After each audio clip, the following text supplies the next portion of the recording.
Hi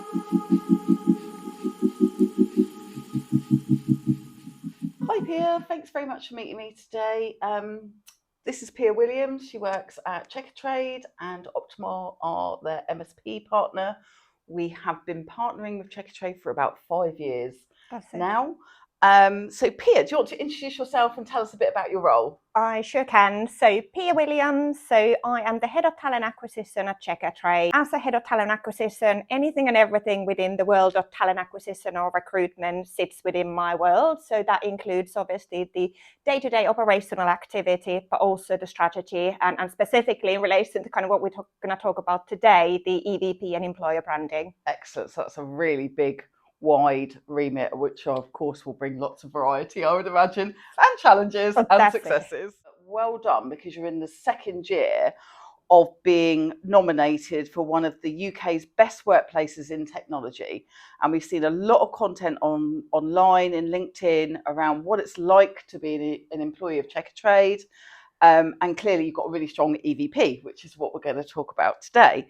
So can you tell us, what was the kind of catalyst to you and your team working on your value proposition? In terms of EVP, you've got all the different building blocks from the culture to the values and obviously the kind of compensation element and also the sort of environment, both sort of physically, but also, I guess, psychological safety and so on. Yeah.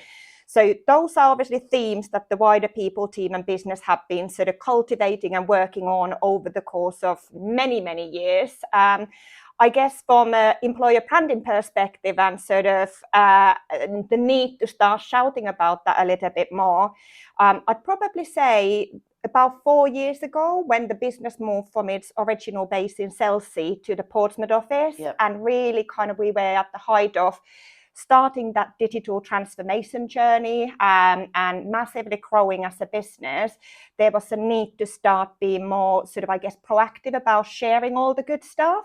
So if you're looking for trigger or catalyst, it's probably the growth of the business. And to grow, obviously, we need brilliant people. So we need to sort of align on how we're gonna share all the good news and what channels and so on. And then that enables you then to attract not just technology, but that's one of your big areas. I think when people think about Checkatrade, they automatically go to tradesmen, but actually the whole engine around Checkatrade and its offering to the tradesmen is the technology platform. So you've had to recruit a lot of techie people. Absolutely.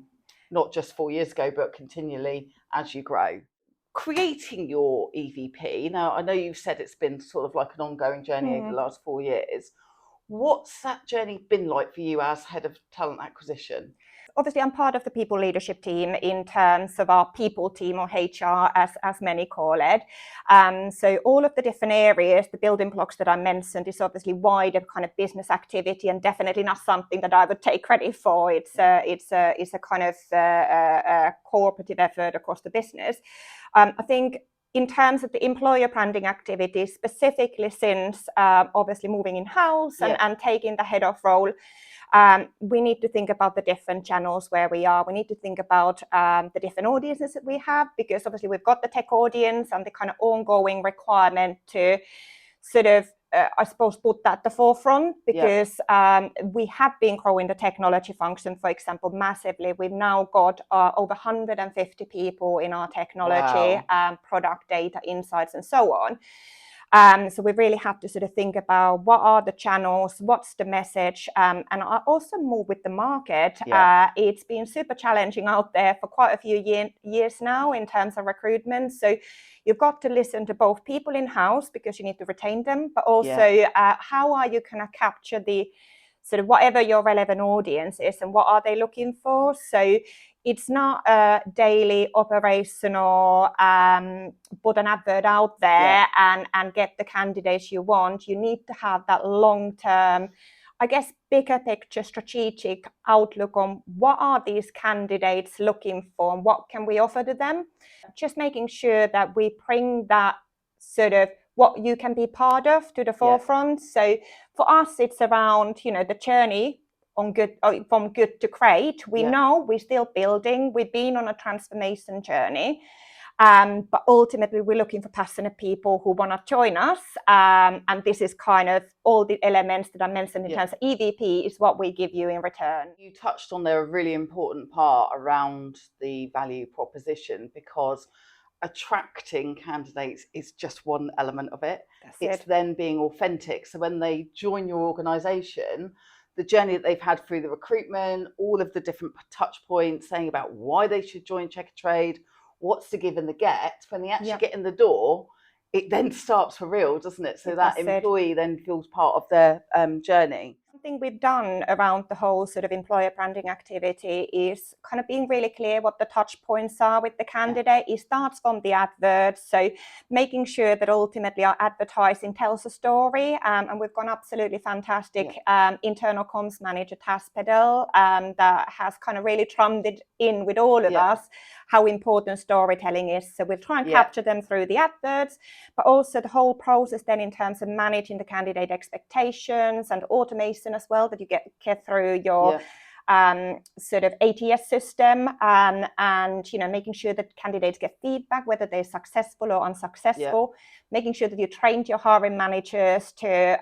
recruit in the best possible way, and again kind of bring their personality and their storytelling in there, because it's not a one-way street. It is about kind of both parties shopping for whether this is right for me. So that's kind of what we need to get across. So that's been an important part as well, to drum in that to the business, that it's a two-way street. Two-way street, definitely. How do you keep it alive internally? So do you have is it like a newsletter? I know you do lots of different things of engagement internally, and you have stand-ups. There's again kind of the EVP side of things, which is I think responsibility for whole of the people team, and to be honest, the whole of the leadership team. So as a business, we do Great Places to Work in the UK surveys on a regular basis. So just to kind of, I guess, monitor what the mood is in-house as well, and what feedback we get from there. We've always been, in my view, fantastic in and transparent in our communication. So we do those quarterly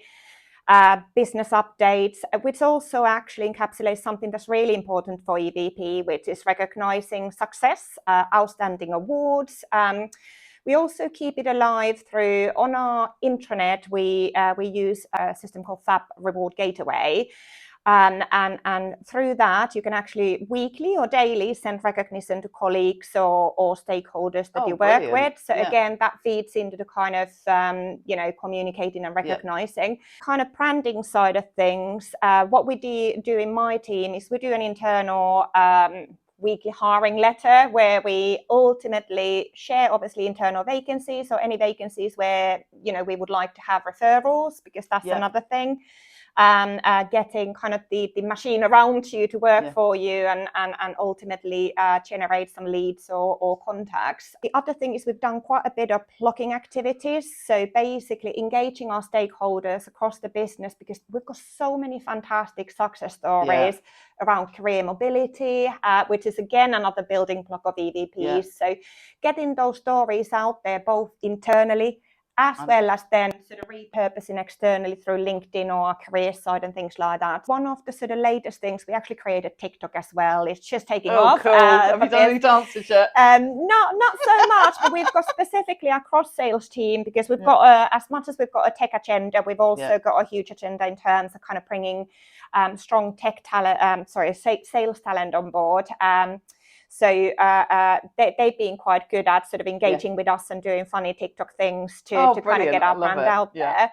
But some of that content, if we get people or our team members, for example, on LinkedIn, to share our content, on LinkedIn there is now this facility which is trending employee content, and that's really nice to see certain teams being really active. So it's not a case of what we say, it's about you say. And it's completely organic then as well, isn't it? That's really good, really positive. We obviously follow Checkatrade, and we see a lot of that come through as well. And it's really inspirational, because you can't tell employees to do that. When they do it off their own back, then you do know that they're truly engaged with you. The hard work that you put into your value proposition, how are you seeing those results in your hiring? You've obviously got an in-house team. Have you seen an increase in applications, or like the use of different channels, referrals we know is a really strong channel. Yeah, so I'm quite into my data, as you know, Zoe. So I do like to keep an eye on metrics and success and so on. So last week, for example, we had our kind of annual review with LinkedIn, and just to look at kind of year-on-year success. And I was really pleased to see that job views, for example, have gone up 1,300% within the last year alone. Influence to hire metric had gone up plus 1,500 as well. Company page visits, 50% up. So I can see that it's all moving in the right direction. In terms of our activity, so looking at kind of half-year figures alone, we sort of ahead of the curve in terms of the pace of placements last year alone. And actually, although the market has been super challenging at half year, we'd already had as many applications for the half year as we had total the previous year. So I know the channels are working. Yeah. Some of that is because of the market, and no doubt the channel mix and the kind of tactical switches and strategy around that is helping that as well. What's next on your roadmap, Pia, for your talent acquisition at Checkatrade? I think we just need to keep going.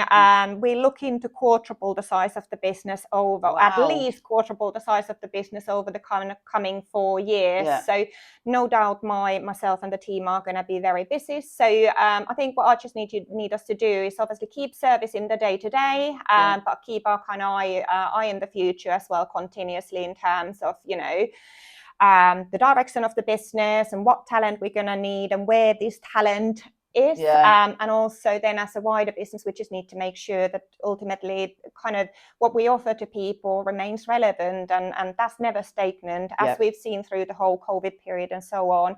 What people are looking for today versus what they were looking for 3-4 years ago is quite different. Completely different. You've got to have the agility and flexibility and sort of keep your finger on the pulse, so to speak, to move with the times, really. So whether that means different channel mixes or different propositions, we continuously looking to do better. That's excellent. Thank you, Pia. Thanks so much. Thank you.